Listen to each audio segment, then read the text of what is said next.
Bom dia, professora.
Professora, você está no mudo.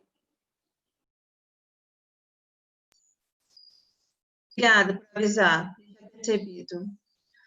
Deixa eu retornar. Pessoal, bom dia. Eu vou precisar terminar 9h30 em ponto, né? Não vou poder, por causa de algumas questões aí que nós estamos resolvendo ainda. E eu vou tentar adiantar ao máximo aqui a correção das atividades de vocês, tá? Então, eu não me recordo qual foi, até onde foi o planejamento dessa semana, tá? Mas eu pressuponho que se nós retornarmos na semana que vem, eu deixo um pouco de lado os conteúdos, tá? Para poder fazer a recepção dos alunos na escola.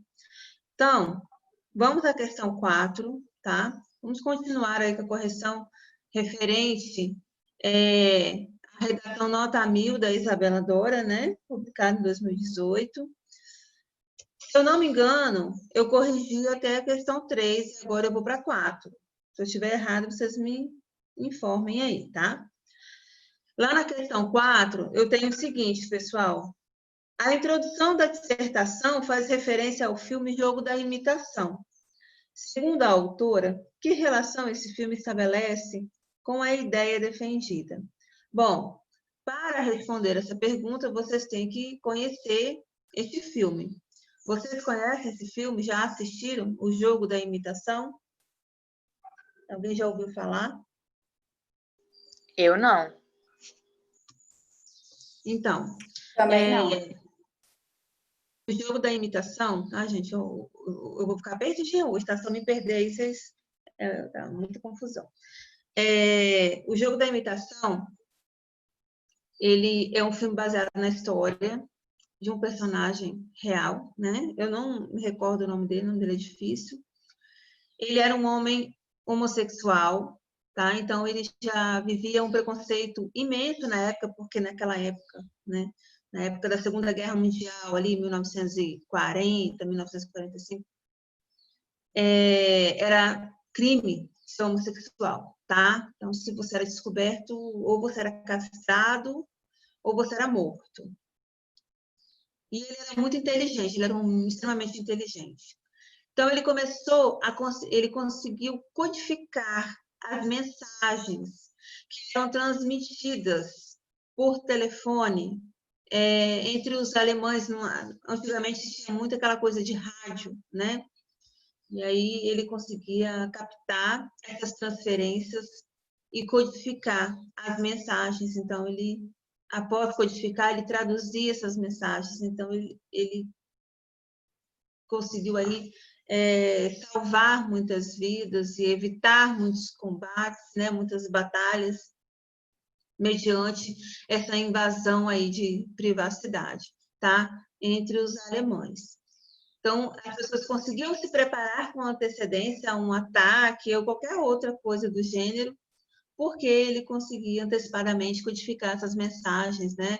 E isso levava, às vezes, dias para ser feito, mas ele conseguia. Então, imagine, há um século, né, praticamente, há um século, sem qualquer tecnologia que não fosse braçal, você conseguir realizar um feito desse, tá? Então, ele é um homem que entrou para a história, obviamente, pela sua história de vida, né? Por tudo que ele viveu em vida. Ele foi descoberto enquanto homossexual e castraram ele, né? Descobriram o que ele fazia, que ele codificava as mensagens, castraram ele, e ele, no fim, ele se suicidou, porque eu acho que ele não aguentou. Foi muito sofrimento, a vida dele foi muito sofrida. Então, olha a genialidade deste homem, tá? Por transmissão de mensagem, né? Por telefone, porque eles tinham um código também, um código para se comunicar, porque, querendo ou não, eles previam que eles pudessem ser invadidos, então, eles criaram um código, uma mensagem, e mesmo assim, essa pessoa, esse personagem, esse ícone, esse gênio, conseguiu fazer com que essas mensagens fossem traduzidas e eles pudessem, de forma antecipada, se preparar para os ataques ou conseguir interromper. E é óbvio que os alemães perceberam, né, que alguma coisa estava acontecendo, né, porque como que eles planejam algo e não dá certo, e planeja outro, não dá certo, e assim por diante. Então, isso que a Isabel abordou na redação dela, fala justamente sobre o invadir o espaço alheio, né? Foi o que eles fizeram, mas eles fizeram em benefício, tá? Em benefício próprio, em benefício da população, às pessoas, né? Mas e aí? Qual é, de fato, a associação que nós conseguimos fazer entre a tese da Isabel e aquilo que foi relatado lá na introdução dela, né? A citação histórica dela, ok? Vocês conseguiram fazer essa associação ou não? Ficou difícil para vocês? Ainda está difícil?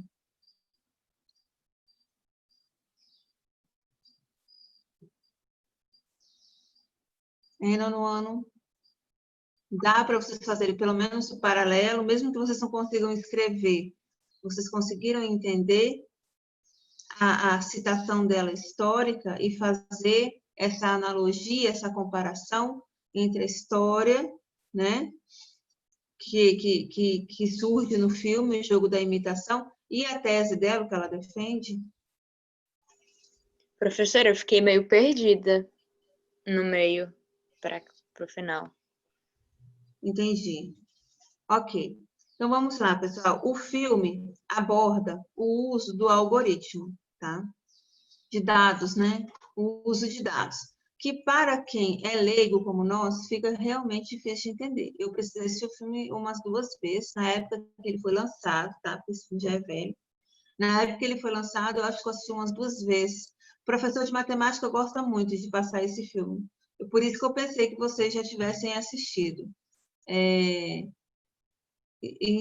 Então, assim, na época eu senti um pouquinho de dificuldade de entender. Então, né, imagino quem não conhece. Então, o filme aborda o uso de dados para desativar o plano de invasão alemã. demonstrando o uso da tecnologia para descobrir informações importantes. Esse tema se relaciona com a proposta da redação, porque a tese coloca que algumas pessoas e empresas manipulam dados de usuários da internet em benefício próprio. Um exemplo do que a Isabel está falando para que vocês entendam. A Vivo, né? A Vivo, operadora de telefone. A Vivo, ela consegue captar os dados das pessoas através do quê? Através, só um minuto, pessoal. Não posso não. Então, através das informações que elas captam quando você vai cadastrar o seu celular. Você comprou um chip e aí você precisa, para usar esse chip, você precisa cadastrar o seu celular. Para você cadastrar, você precisa de um número de CPF, seu nome e mais não sei o quê, às vezes e-mail. Hoje é bem burocrático você cadastrar um chip. Ao invés da operadora se ater a essas informações somente a este cadastro, eles fazem o quê? Isso é transferido. Essas informações são transferidas para outras empresas, tá? Então, consegue transferir aí, não sei, para uma empresa grande, uma van da vida. E aí, se você perceber, você está recebendo cartas, né? Sugestões de empréstimos, se você nunca ter fornecido o seu endereço, as suas informações para essa empresa. Então, é mais ou menos isso aí que acontece, tá? Mas, professora, eles vão fazer isso por fazer? Não, eles não fazem isso por fazer. Eles não vão dar lá uma carta, né, de cliente para outra empresa por nada. Isso custa milhões, tá? Isso custa muito dinheiro, muito dinheiro mesmo. Agora, talvez, custe um pouco menos. Já custou mais, né? Então, o mercado negro ele se fez muito com essas informações. Eu acredito que passou recentemente no Fantástico a respeito disso, né? As pessoas recebem cartões de crédito sem nunca terem pedido, ou seja, para eu receber um cartão de crédito na minha casa, a pessoa, o banco, né, o estabelecimento financeiro tem que, no mínimo, ter feito uma consulta prévia com o meu CPF para saber se o meu nome está limpo ou não. Visto que meu nome está limpo, né, então eles vão me enviar um cartão de crédito, mesmo sem eu ter pedido. E aí, há várias violações, né? Primeiro, ter pegado os meus dados de forma ilícita. Segundo, ter consultado, sem a minha permissão, o meu nome no SPC e no Serasa. E terceiro, ter me enviado um cartão de crédito sem a minha permissão, sem eu ter pedido, né? Então, isso aí, quem vivencia isso tem todo o direito estabelecido lá na Lei do Consumidor de entrar com processo, tá? Então, é essa associação que a Isabel faz com relação ao filme O Jogo da Imitação. Tanto um quanto o outro viveu e sobreviveu à base de quê? Invasão de dados, tá? Questão 5. Os argumentos compõem o desenvolvimento e são utilizados para defender a tese anunciada na introdução. Releia o segundo parágrafo da dissertação e elenque as 4 razões que possibilitam a manipulação de dados de usuário. Então, ela expôs a tese dela lá na introdução. Já na introdução, ela fez uma citação histórica, tá? E a partir do desenvolvimento, ela tratou de defender aquilo que ela havia afirmado. Okay? Desenvolvimento. Corpo da dissertação, no qual se aprofunda a ideia, apresentando detalhes, exemplos, citações, etc. Pode conter um número variado de parágrafos, nos quais são apresentados e desenvolvidos argumentos que sustentam a tese. Isso aqui é só o conceito base do que vem a ser o nosso desenvolvimento. Já sabemos que ali tem que constar os nossos argumentos. Argumentos só serão construídos se eu tiver domínio daquele assunto que está sendo tratado. Se Se eu tiver total conhecimento, se eu não conseguir me ater a esse assunto, provavelmente eu vou falhar aí na minha argumentação, tá? Então, vamos lá. Primeiro argumento da Isabel. A dificuldade de regulação dos sites quanto ao acesso aos dados de quem está inserido no ambiente virtual. Bom, quando você compra um site, você compra a licença do site, né? Você vai lá, paga e depois tem que pagar a manutenção mensal. Realmente, não é garantido que aquele site ali é seguro, porque qualquer hacker do ensino médio consegue aí quebrar os dados de um site qualquer, tá? Por aí você já percebe que a segurança é zero. Vamos lá. Segundo, muitas empresas transformam o consumidor em um instrumento de lucro, tá, pessoal? Foi o que eu acabei de falar para vocês da empresa Vivo. Não estou dizendo que a Vivo vendeu os dados da gente para outro lugar, mas os dados das pessoas chegam, né, ficam rodando por aí, tá? Alguém passou. Se não foi a Vivo, foi a Oi ou foi a Claro, alguma empresa, tá?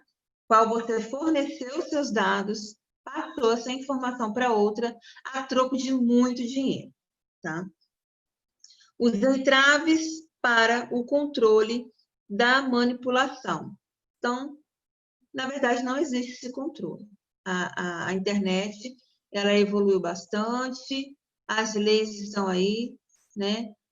Tenta-se cumprir uma coisa ou outra, né? Por exemplo, se o rapaz filmou a namoradinha lá e depois jogou na internet, isso é fácil de descobrir e é fácil de processar o rapaz, né? E ele pagar uma multa, no máximo fornecer algum trabalho voluntário aí ou pagar uma cesta básica, tá? Essa é a lei que nós temos, por enquanto.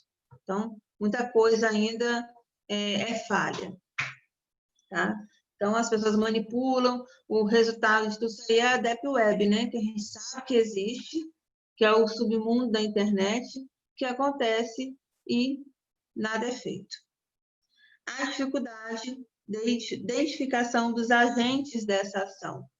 E aí, eu não sei se vocês conhecem algum hacker, mas os hackers, eles têm uma facilidade muito grande de manipular tudo isso, tá? De acessar os dados de uma empresa, de uma agência bancária, e manipular tudo isso sem ser descoberto, tá? Então, a internet, ela ainda não consegue transmitir para as pessoas uma seguridade. E aí entra aquilo que eu falei ontem com vocês, sobre o cuidado de se preencher e se fornecer dados pessoais para qualquer aplicativo, aplicativos que não são confiáveis, sites que não são confiáveis, e assim por diante. Então, esses foram os argumentos apresentados pela Isabel, tá? Durante toda a sua redação nota 1000. 6. Quais são os objetivos daqueles que manipulam os dados de acordo com o texto? Vocês conseguem traçar um paralelo aí? Por que as pessoas têm acesso a esses dados? Por que elas manipulam esses dados? Vocês acham que é só por dinheiro? Por que mais?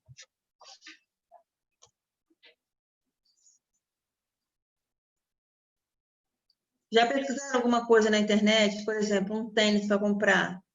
E aí, imediatamente, quando você abre o seu Instagram ou o seu Facebook, né, ou a sua própria página no Google, e você vê várias mensagens chegando aleatoriamente sobre tênis, né, oferecendo tênis, marcas de tênis.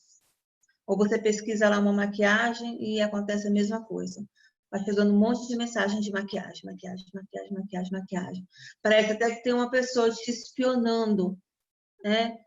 Após a tela do computador. Parece alguém te vigiando ali. E, na verdade, isso aí é uma forma de manipulação, tá? Eu traço o perfil do meu cliente ali. Eu tenho todos os meus clientes sob meu controle. Vejo o que ele está pesquisando. E aí eu consigo jogar aquilo que ele quer, né? Porque se ele entrar, acessar determinada empresa e comprar determinado produto, eu vou ter benefícios sobre isso, tá? Então, os objetivos, tá? Daqueles que manipulam os dados de acordo com o texto, perfis individuais, ok? Ver o que você quer, o que você pesquisou, o que você anda procurando na internet, tá? Direcionar o consumo e ainda influenciar as escolhas e gostos de cada um. Então, nós somos vigiados o tempo todo, tá? Eu conheço professores, tá? Amigos, não só professores, profissionais de outras áreas, que nunca, em hipótese alguma, eles usam o computador com a câmera ligada ou estampada. Eles tampam aquela câmerazinha aí da tela do notebook, né, do computador, para poder fazer uso, porque eles sabem que é muito fácil você invadir a câmera, a webcam de um computador, tá? E filmar o que a pessoa está fazendo. Tá? Às vezes a pessoa lá com o computador ali ligado, a câmera está ligada, e fica circulando pela casa fora, conversa com as pessoas e tudo isso consegue ser facilmente captado. Tá? Só para vocês perceberem aí o nível, tá, da redação da Isabel, tá? O potencial que ela teve de conhecimento para poder esclarecer tudo isso. Por fim, nós temos aqui, a autora aponta que, com a terceira revolução industrial, as pessoas são rodeadas de tecnologia, mas que isso acabou gerando um problema. Que problema é esse? Que problema é esse? As pessoas são rodeadas de tecnologia, mas qual é o problema que ela cita?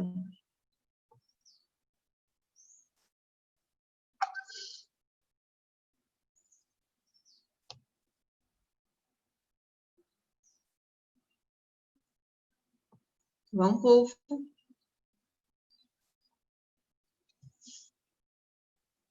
É um problema atual, gente. É um problema atual, tá?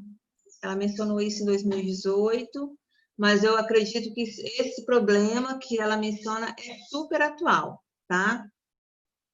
A autora aponta fake news? Ainda a fake news faz parte. Com a terceira revolução industrial, as pessoas estão rodeadas de tecnologia, mas que isso acabou gerando problema. Que problema seria esse? A fake news, na verdade, ela é consequência desse problema, tá? Ou seja, nós temos tecnologia, nós estamos rodeados de tecnologia, mas nós não somos tecnológicos, tá? Nós não somos pessoas tecnológicas.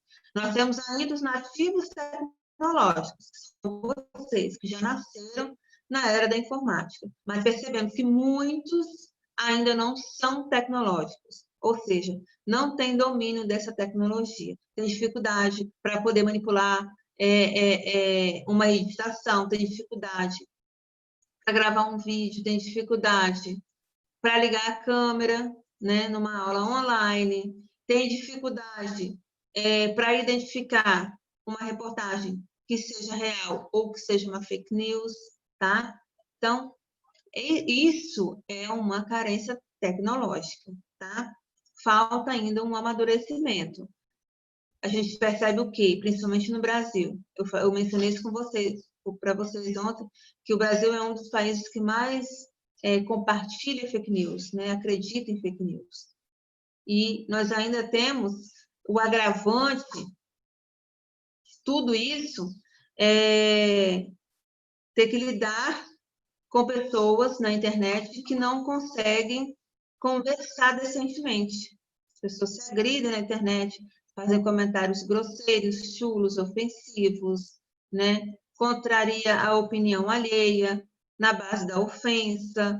Então, isso é a demonstração clara de que falta um amadurecimento tecnológico em todos os âmbitos, em todos os sentidos. E aí ela ainda sugestiona, né? Acho que a gente vai falar aqui na conclusão. Ela ainda sugestiona, né? Isso ser tratado no ambiente escolar, porque onde mais um menino vai aprender isso? porque os pais de vocês não são tecnológicos, tá? Eles podem entender alguma coisa de tecnologia, mas não são tecnológicos. Então, consequentemente, eles não podem ensinar isso, não podem preparar. Vocês não estão sendo preparados na escola, né? Nenhuma escola prepara o aluno para isso, ok? Então, quantos anos a gente vai levar para resolver essa parte, né? E aí ela diz o seguinte, cadê? Questão 8. A autora responsabiliza as instituições de ensino por não solucionarem esse problema. Qual argumento ela utiliza para relacionar a educação com essa questão, tá? Então, ela faz aí uma comparação do que é ensinado na escola e do que nós precisamos aprender, tá? De acordo com a autora, as instituições de ensino oferecem uma educação incompleta, pois as pessoas têm acesso a computadores e celulares desde a infância, mas não aprendem a discernir de forma correta quais dados podem ser públicos e quais devem ser privados e protegidos de sistemas inteligentes.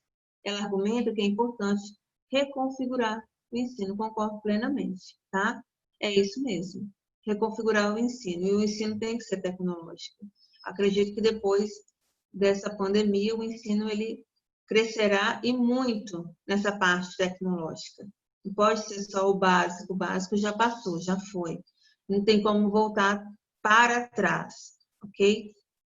E aí a gente percebe até mesmo a questão de você saber o momento certo de usar o celular, ou saber usar o celular em benefício próprio, tá? Eu estou na sala de aula e estou fazendo uma atividade. Vou usar o celular para mim ajudar, né? Vou fazer pesquisas, através da pesquisa que eu fizer no meu âmbito escolar, eu vou conseguir desenvolver as minhas atividades. Isso é você saber usar o celular em benefício próprio. Ah, a professora está explicando a matéria. Deixa eu pegar o celular aqui para eu ficar jogando. Isso é não saber usar o celular, tá? E muita gente faz isso. Ou eu vou escutar música justamente no momento que o professor está explicando. Isso é não saber usar o celular. E muitos alunos ainda estão, né, com esse hábito. A gente percebe muitos alunos do ensino médio, né, coloca o fonezinho lá, fica escutando música. Então, faltou isso aqui. Faltou esse aprendizado, tá? 9. Depois de apontar o problema, a autora conclui o texto trazendo possibilidades de solução para os problemas levantados. Ela atribui aos poderes federais duas soluções para a questão. Quais são elas? Tá? Conclusão é a parte final do texto. Tá? Você já dialogou bastante, você já expôs, já argumentou. Então, agora é hora de você sugestionar ou você arrematar o assunto que foi tratado. Como eu disse, nem todos os temas terão uma sugestão. Geralmente, os temas abordados no Enem sempre te possibilitam, te permitem uma sugestão, tá? Conclusão, parte final do texto.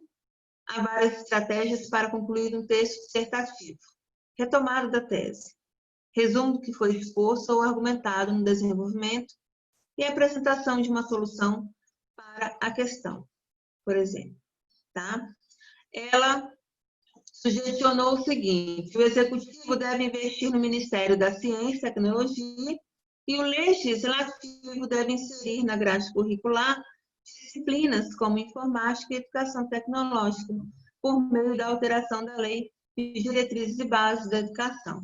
A Lei de Diretrizes e Bases da Educação é uma lei que ela sempre é alterada conforme necessário, né? A lei que rege aí a educação nacional, seja ela estadual, municipal, federal, é a lei que rege a educação, tá? Toda a nossa educação, particular, pública.